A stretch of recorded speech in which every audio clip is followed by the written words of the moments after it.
ब्राह्मण समाज लगातार विरोध कर रहा है। जेएनयू की बीसी कह रही है कि ये बिल्कुल गैर जरूरी और अनावश्यक नियम थे जो यूजीसी। मैं ये कह रहा हूँ कि यही तो सबसे बड़ा हमारा अनफॉर्चुनेट है इस देश का।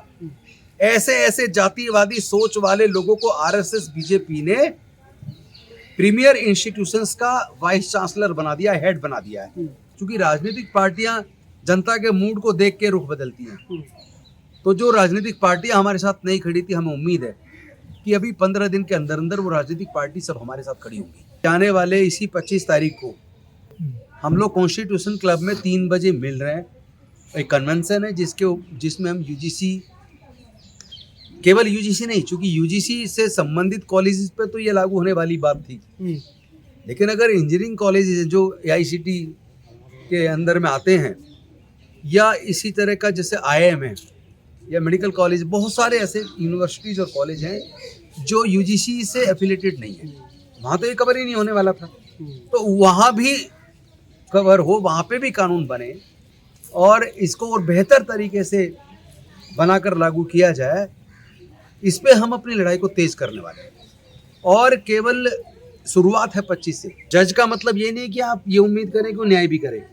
अगर जज की सोच जातिवादी है या मनुवादी है और अगर वो प्रिजुडिस हो जाता है तो उससे भी आप उम्मीद करिए कि उससे भी न्याय नहीं मिलेगा।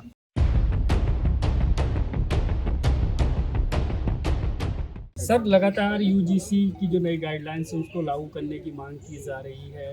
अभी फैसला लिया गया है कि 25 तारीख को भी कॉन्स्टिट्यूशन क्लब में प्रोग्राम रखा गया है, लेकिन क्या लगता है सुप्रीम कोर्ट ने तो इस पर स्टे लगा दी है, क्या सरकार? देखिए, हम ये जानते हैं कि चारों तरफ जो संवैधानिक संस्थाएं हैं, न्यायालय हैं, चाहे सर्वोच्च न्यायालय, उच्च न्यायालय हो या दूसरी बॉडीज हैं, हर जगह मनुवादी सोच वाले लोग बैठे हैं। जज का मतलब ये नहीं कि आप ये उम्मीद करें कि वो न्याय भी करे। अगर जज की सोच जातिवादी है या मनुवादी है और अगर वो प्रिजुडिस हो जाता है तो उससे भी आप उम्मीद करिए कि उससे भी न्याय नहीं मिलेगा। सारे जज मनुवादी नहीं है, सारे जज संविधान को ताक पे रख के जजमेंट नहीं देते, बहुत अच्छे जज भी हैं, लेकिन बहुत सारे ऐसे भी जज हैं जो प्रिजुडिस है, एक माइंडसेट के साथ काम करते हैं। तो कोर्ट अपना काम कर रहा है, लेकिन हम आजकल देख रहे हैं कि कोर्ट भी जनता के रुख को देख के रंग बदलने लगा है। कोर्ट संविधान के, कानून के और सबूतों के आधार पर निर्णय लिया करते थे, लेकिन अब ऐसा नहीं है, रास्ता चेंज हो रहा है। अभी जो समता संघर्ष समिति ने हमारी निर्णय लिया है कि आने वाले इसी 25 तारीख को हम लोग कॉन्स्टिट्यूशन क्लब में 3 बजे मिल रहे हैं। एक कन्वेंशन है जिसमें हम यूजीसी, केवल यूजीसी नहीं, चूंकि यूजीसी से संबंधित कॉलेजेस पे तो ये लागू होने वाली बात थी, लेकिन अगर इंजीनियरिंग कॉलेजेस जो एआईसीटी के अंदर में आते हैं या इसी तरह का जैसे आईआईएम है या मेडिकल कॉलेज, बहुत सारे ऐसे यूनिवर्सिटीज और कॉलेज हैं जो यूजीसी से एफिलेटेड नहीं है, वहाँ तो ये कवर ही नहीं होने वाला था। तो वहाँ भी कवर हो, वहाँ पे भी कानून बने और इसको और बेहतर तरीके से बनाकर लागू किया जाए। इस पे हम अपनी लड़ाई को तेज करने वाले हैं और केवल शुरुआत है 25 से। अब से पहले हमने छोटे छोटे प्रदर्शन किए हैं, दिल्ली यूनिवर्सिटी में किया है या प्रेस कॉन्फ्रेंसेस की हैं, छोटी सभाएं की हैं, लेकिन एक बड़े आंदोलन की तैयारी है। आने वाले समय में बहुत जल्द रामलीला मैदान में भी एक बड़ी रैली का आयोजन हम लोग कर रहे हैं और 25 से शुरुआत है। 25 को हम लोग कॉन्स्टिट्यूशन क्लब में 3 बजे हम लोग एक कन्वेंशन कर रहे हैं, जिस कन्वेंशन के माध्यम से हम पूरे देश के बहुजन समाज को, SC ST OBC माइनॉरिटी जिनका उत्पीड़न होता है, उनको सबको एकजुट करके और इस आंदोलन को तेज करने की शुरुआत कर रहे हैं। क्योंकि हम जानते हैं, हम अगर अपनी आवाज़ को बुलंद नहीं करेंगे, क्योंकि राजनीतिक पार्टियां जनता के मूड को देख के रुख बदलती हैं, तो जो राजनीतिक पार्टियां हमारे साथ नहीं खड़ी थी, हमें उम्मीद है कि अभी 15 दिन के अंदर अंदर वो राजनीतिक पार्टी सब हमारे साथ खड़ी होंगी। क्योंकि ये न्यायिक है, ये न्याय का तगादा है।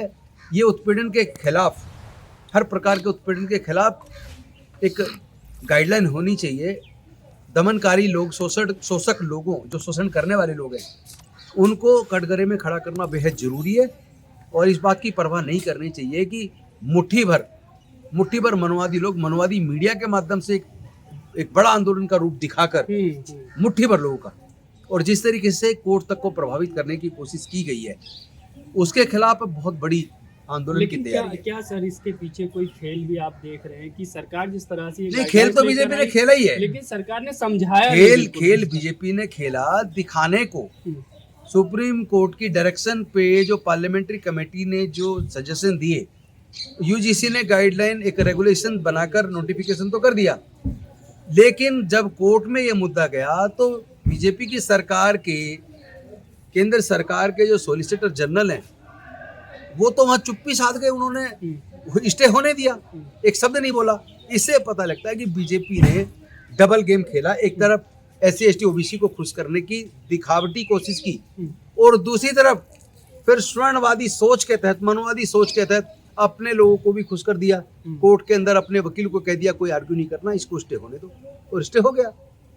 और फिर जो जुडिशियल ऑफिसर्स का भी आजकल हम रवैया देख रहे हैं, हमें वहाँ से भी कोई न्याय की उम्मीद नज़र नहीं आती है। तो हमें तो लगता है कि अब जनता के बीच, जनता की अदालत में जाकर सवर्ण समाज जनता की आवाज़ को लगातार- बुलंद करना पड़ेगा। सवर्ण समाज लगातार विरोध कर रहा है। JNU की BC कह रही है कि ये बिल्कुल गैर जरूरी और अनावश्यक नियम है जो UGC। मैं ये कह रहा हूँ कि यही तो सबसे बड़ा हमारा अनफॉर्चुनेट है इस देश का।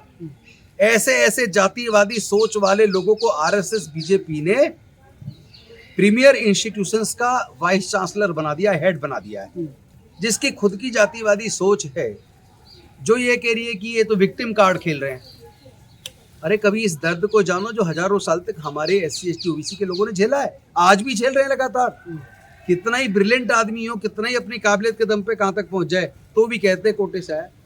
आपको पता होगा 2016 बैच में जिस लड़की ने टॉप किया था, टीना डाबी, उसको भी कह रहे थे कोटे से आ गई। She was the topper of that batch. In spite of that उसको कहा गया कि कोटे से आ गई। तो ये मन का सोच का है। जो जातिवादी मनवादी सोच वाले लोग हैं, उनको दूसरे काबिल जब लोग सामने खड़े नजर आते हैं तो वहाँ ये घबराने लगते हैं, और फिर वहाँ जाति का कार्ड खेलना शुरू कर देते हैं। लेकिन सर अब ये लड़ाई जो है कहीं ना कहीं देखने में आ रहा है कि ये ब्राह्मणवाद, UGC को छोड़ के ब्राह्मणवाद के मुद्दे पर आ गई है कि भाई ब्राह्मणवाद के खिलाफ जो है ये पूरा नैरेटिव किया जा रहा है। समर्थक भी जो आप पहले बात समझिए कि क्या नैरेटिव बीजेपी बनाना चाहती है, और बीजेपी वाला ये मीडिया जिसको आप मेन स्ट्रीम मीडिया समझते हैं, मेन स्ट्रीम मीडिया नहीं है। ये बीजेपी के आजकल कार्यकर्ता बन गए, चाहे वो NDTV हो, चाहे इंडिया न्यूज़ हो, ये सारे जितने भी चैनल हैं इंक्लूडिंग आज तक, आप अगर इनको न्यूज एजेंसी मान रहे हैं तो आप गलतफहमी के शिकार हैं। अगर बहुजन की न्याय की बात भी अगर जनता तक पहुंच रही है तो वो हमारे यूट्यूबर्स के माध्यम से जा रही है, और उसमें भी बहुजन यूट्यूबर्स के माध्यम से। अन्यथा हमारी तो पक्ष को रखा ही नहीं जाता। एक तरफा मनवादी सोच वाला पक्ष, जिस नैरेटिव को वो लोग चाहते हैं बनाना, उसको बना देते, चूंकि सो कोल्ड मनुवादी मीडिया पूरा उनके साथ उनकी बात को आगे दिखाता है। तो हमें इस बात से परवाह नहीं करनी है। लेकिन सर ये नियम कैसे लागू होंगे, क्योंकि विपक्षी पार्टियां जो है वो भी खुल करके नहीं आ रही हैं सामने बहुजन हितों मैंने की बताया बात ना नहीं कर कि रही हैं। राजनीतिक पार्टियां जनता का रुख भांपती हैं, वेट एंड वॉच करती हैं। अब जब ये बहुजन लोगों ने खड़ा होकर शुरू कर दिया तो आपने देखा होगा कई विधानसभाओं में भी हमारे जो बहुजन समाज से जुड़े जो विधायक उन्होंने आंदोलन किया है, धरना प्रदर्शन किए हैं चलती विधानसभा के अंदर। इसका मतलब अब पॉलिटिकल जो पार्टी है वो अपना रुख बदलेंगी, और वो बहुजन समाज के जायज मुद्दों पर, शोषण के खिलाफ हमारी आवाज़ जरूर बनेगी। एक पॉइंट सर मैं जोड़ना चाहूँगा, खास तौर से चूंकि राहुल जी से सर मिल के अभी आ रहे हैं, और राहुल जी के समक्ष पूरी बात UGC वाली मसले को रखा गया, सर ने रखा वहाँ पे। और कांग्रेस पार्टी की मैं समझता हूँ सोच भी है कि समाजवादी और सामाजिक न्याय मिले। आप ही बता दीजिए सर, क्या राहुल नहीं, गांधी उन्होंने UGC स्पष्ट पे बात कहा है किसी का शोषण नहीं होना चाहिए, और दलितों का जो लगातार शोषण हो रहा है, जो मनवादी सोच वाले वाइस चांसलर हर जगह बैठे हैं, यहाँ तक कि प्रोफेसर बनाने में, हेड बनाने में, हर जगह डीन बनाने में मनवादी सोच आगे लगातार बढ़ रही है, और बहुजन के खिलाफ जिस तरह का एक षड्यंत्र रचा जा रहा है, इसलिए इस न्याय की आवाज़ को बुलंद करने की जरूरत है। पर सर ये लड़ाई UGC से हटकर अब मनुवाद और ब्राह्मणवाद पर आ गई ना सर। देखिए एक बात समझिए कि बीजेपी के पास कोई चारा नहीं होता।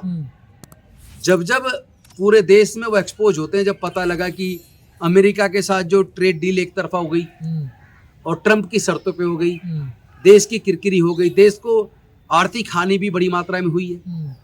ट्रंप जिस तरह धमका रहे हैं, और जिस तरह नरवणे जी की किताब से जो खुलासा हुआ किस तरह चीन भारत में एंट्री कर रहा था, और चुप्पी साधे रहे, हमारे बीजेपी सरकार चुप्पी साधे रही।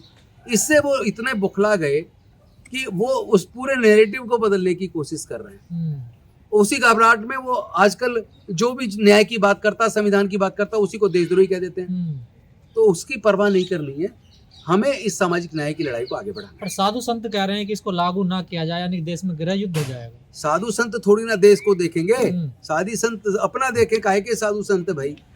पर अरे हमारे दलितों का उत्पीड़न हो रहा है, पिछड़ों का उत्पीड़न हो रहा है, आदिवासियों का उत्पीड़न हो रहा है। कोई एक घटना तो बताइए कि जाति की वजह से किसी ब्राह्मण का बनिए ठाकुर को उत्पीड़न किया गया हो, किसी को पेशाब पिलाया गया हो, जाति की वजह से किसी को जानबूझ के फेल कर दिया हो। एक घटना बता दो पूरे देश में, और हम आपको हजारों घटनाएं बता देंगे जहाँ SC ST OBC को जाति की वजह से प्रताड़ित किया गया, जाति की वजह से फेल कर दिया गया, जाति की वजह से प्रमोशन रोक दिया गया। हम तो हजारों घटना दिखा सकते हैं। कह रहे हिंदू समाज बढ़ जाएगा, ये कमजोर हो जाएगा। अरे भाई जाति हमने नहीं बनाई, ये बड़े व्यवस्था हमने नहीं बनाई। मनुस्मृति के पोषक बीजेपी के लोग हैं और दोष दे रहे हैं कि अब बहुजन समाज को। यही तो कोर्ट ने ग्राउंड लिया, इससे समाज बढ़ जाएगा और इसका मिसयूज हो सकता है। अरे समाज इससे नहीं बढ़ेगा, इससे तो समाज को जोड़ने की एक रास्ता बनेगा। वरना उत्पीड़न करने वाले लोगों का हौसला आप लोगों ने बुलंद कर रखा है। वही तो खुलेआम गुंडागर्दी कर रहे हैं हर यूनिवर्सिटी के अंदर। आप देखिए जरा जाकर किसी भी कॉलेज में, यहाँ पढ़ाई बंद होगी, लगातार रोज कोई ना कोई प्रोग्राम होता है, रोज कोई ना कोई RSS का वो बुलाया जाता है। तो यूनिवर्सिटी बची कहाँ है? हम लोग थोड़ा कोई समाज को बांट रहे हैं, देश को बांट रहे हैं। रही बात मिसयूज की, तो कौन सा कानून है जिसका मिसयूज नहीं हो सकता? करने वाले करते हैं, लेकिन मिसयूज करने के खिलाफ भी तो कानून है कि अगर कोई झूठा मुकदमा बनाता है तो उसको फॉल्स इम्प्लीकेशन का केस बना के उसको भी सजा दी जा सकती है। दिलाओ ना। अगर कोई SC ST OBC का भी कोई गलत इस्तेमाल करता है कानून का, किसी को झूठा फंसाता है, तो उसके लिए कानून है ना, उसको सजा देने के लिए। कौन मना कर रहा है? तो ये इनके झूठे जो ये मतलब फॉल्स आर्गुमेंट और फॉल्स नैरेटिव जो बनाने की कोशिश की जा रही है, बहुजन समाज के लोग उसमें फंसने वाले। सर एक आखिरी सवाल, मोहन भागवत जी ने बयान दिया कि अब हिंदुओं को 3 बच्चे पैदा करने चाहिए, और जो लोग पहले मोहन भागवत जी खुद शादी कर लें, उसके बाद बात करें। संदेश किसी को बाद में दे, पहले ये बता दें मिस्टर मोहन भागवत, आपकी सरकार है 12 साल से, आपके शासनकाल में सरकारी engineering college, medical college, law college, एक एक डिग्री करने के लिए 20 लाख से 50 लाख रुपया चाहिए। आप कह रहे हो 3 बच्चे करो, पढ़ाएंगे कहाँ से? पहले तो जो अभी पढ़ रहे हैं, पढ़ाई छोड़ रहे हैं, पैसे का अभाव में फीस देने के पैसे नहीं है, उसका इंतजाम करा दो ना। तुम्हारी तो सरकार है, आज ही करा दो ऑर्डर। 3 का हम तो 4 भी कर देंगे। अरे पहले फीस का इंतजाम करो, उनके इलाज का इंतजाम करो, उनकी नौकरी का, रोजगार का इंतजाम करो। आपके बस की तो कुछ है नहीं, जुबान चलाते रहते हैं। सर भारत पर कुत्ते चोरी का आरोप लग रहा है सर अब। किस पे? भारत पर। अब देखिए ये तो बेइज्जती करवाई है ना। वो बीजेपी से जुड़ी, गलगोटिया यूनिवर्सिटी बीजेपी से जुड़े लोग हैं, क्योंकि बीजेपी की सरकार बनने से पहले जरा देखिए कहाँ थी गलगोटिया यूनिवर्सिटी, क्या हालत थी, कहाँ से कहाँ तक पहुँचा दिया। तो बीजेपी की सोच ही चोरी की है। जिसकी मानसिकता में चोरी हो, जिसके मानसिकता में नंगापन, वो दूसरे को नंगा कह रहे हैं। अभी तो आरोप लगता है वोट चोरी करते हैं, कुत्ते भी चोरी होने लगे सर। वही तो है, गद्दी छोड़। सुनो, केवल वोट चोर नहीं, पूरा का पूरे चुनाव चोरी हो रहे हैं अब तो। और कुत्ता लेके चाइना का दिखा दिया कि ये हमारा है, बेइज्जती करा दी पूरे देश की। विप्रो ने भी किया है, उस पे बीजेपी नहीं बोल रही, और भी कईयों ने किया है। विप्रो ने किया है उसी दिन, मतलब और वो वैष्णव जी के ट्वीट में है। यही तो मैं कह रहा हूँ कि बीजेपी जो हमारे जो इंडियन यूथ कांग्रेस के लोगों को कह रही है कि इन्होंने विदेश के सामने बेइज्जती करवाई है। देखो यार बेइज्जती तो तुमने करवाई है, दूसरे का माल को अपना चिपका चप्पा लगा कर उसको आप प्रचारित करो, तब बेइज्जती दुनिया में, पूरे दुनिया के अंदर देश की बेइज्जती हुई है। जब चाइना ने कही है तो हमने निर्माण किया है, तो देश की क्या इज्जत बढ़ी है? शर्म नहीं आती आपको? उसके ऊपर तो प्रधानमंत्री जी ने एक शब्द नहीं बोला क्या? एक भी शब्द नहीं बोलेंगे, क्योंकि जो बीजेपी से जुड़े लोग हैं वो इस तरह की चोरी करते हैं। मलिक जी भाई वर्णवाद का आधार ही चोरी है। वर्णवाद चोरी पे टिका हुआ है। वर्णवादी मानसिकता ही चोरी की मानसिकता है। इसलिए कुत्ते चोरी की क्या बात करते हो? चारों तरफ चोरी चोरी है, चोरी के अलावा कुछ है नहीं।